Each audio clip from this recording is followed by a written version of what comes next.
తెలంగాణలోని 17 ఎంపీ స్థానాలకు BRS BJP అభ్యర్థులు ప్రకటించి ప్రచారంలో దూసుకుపోతున్నాయి. అయితే కాంగ్రెస్ పరిస్థితి మాత్రం ఇంకోలా కనిపిస్తోంది. కాంగ్రెస్ ఇప్పటి వరకు 14 సీట్లకు అభ్యర్థుల్ని ప్రకటించింది. 3 సీట్లలో గట్టి పోటీ ఉండడంతో ఎటూ తేల్చుకోలేకపోతోంది. ప్రకటించిన స్థానాల్లో కూడా కొన్ని చోట్ల అసమ్మతి సెగలు భగ్గుమంటున్నాయి.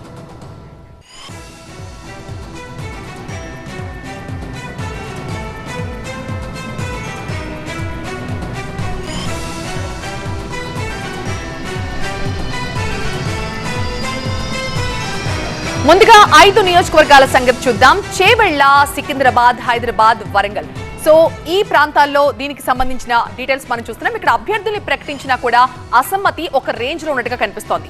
చేవెళ్లలో sitting MP Ranjith Reddy party మారి ఈసారి కాంగ్రెస్ నుంచి ఆయన బరిలోకి దిగారు. రంజిత్ రెడ్డి బాటలో మరికొందరు కూడా వస్తారన్న వార్తలతో కేఎల్ఆర్ లాంటి వాళ్లు సీఎం ముందే తమ అసహనాన్ని వ్యక్తం చేశారు.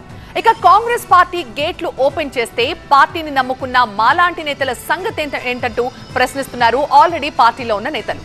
ఏడాదిగా ప్రయత్నించిన సంతానం కలగలేదా? నోవా ఐవీఎఫ్ లో ఫెర్టిలిటీ ఎక్స్పర్ట్స్ ను కలవండి. మాతృత్వం కల్లా నెరవేర్చుకోవడానికి ఉచితంగా సంప్రదించండి.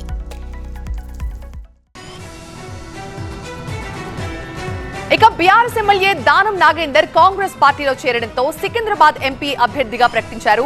అయితే దానం మాత్రం ప్రచారంలో ఎక్కడా కనిపించడం లేదు. అభ్యర్థిని మారుస్తారన్న ప్రచారంతో ఇటు దానం కూడా డైలమాలో ఉన్నట్టుగా తెలుస్తోంది. అలాగే హైదరాబాద్ లోక్సభ స్థానంలో కాంగ్రెస్ పార్టీ అభ్యర్థిని ప్రకటించలేదు.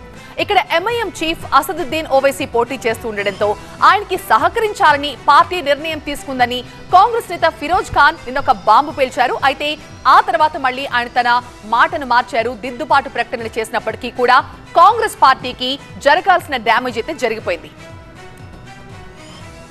వరంగల్ ఎంపీ స్థానానికి సింగాపురం ఇందిరా టికెట్ ఆశించారు. అయితే ఇక్కడ బీఆర్ఎస్ ఎమ్మెల్యే కడియం శ్రీహరి కాంగ్రెస్ లో చేరడంతో ఆయన కూతురు కడియం కావ్యకు పార్టీ టికెట్ కేటాయించింది. దీంతో అసంతృప్తిగా ఉన్న ఇందిర వర్గం అడుగడుగునా కూడా నిరసనలకు దిగుతోంది. మెదక్లో కూడా సేమ్ సీన్ కనిపిస్తోంది. కాటా శ్రీనివాస్, నీలం మధు మధ్య అసెంబ్లీ ఎన్నికల సమయం నుంచే పచ్చగడ్డి వేస్తే భగ్గుమనే రేంజ్ లో వైరం నడుస్తోంది. మెదక్ ఎంపీ అభ్యర్థి నీలం మధుకు సహకరించేది లేదంటోంది కాటా శ్రీనివాస్ వర్గం. ఇక నోటిఫికేషన్ విడుదలకు సమయం దగ్గర పట్టడంతో పెండింగ్ లో ఉన్న 3 స్థానాలని ఎప్పుడు ప్రకటిస్తున్నారని ఆశావాహులు ఎదురు చూస్తున్నారు. కరీంనగర్ లో వెలిసాల రాజేందర్ రావు, అల్గిరెడ్డి ప్రవీణ్ రెడ్డి మధ్య పోటీ నెలకొంది.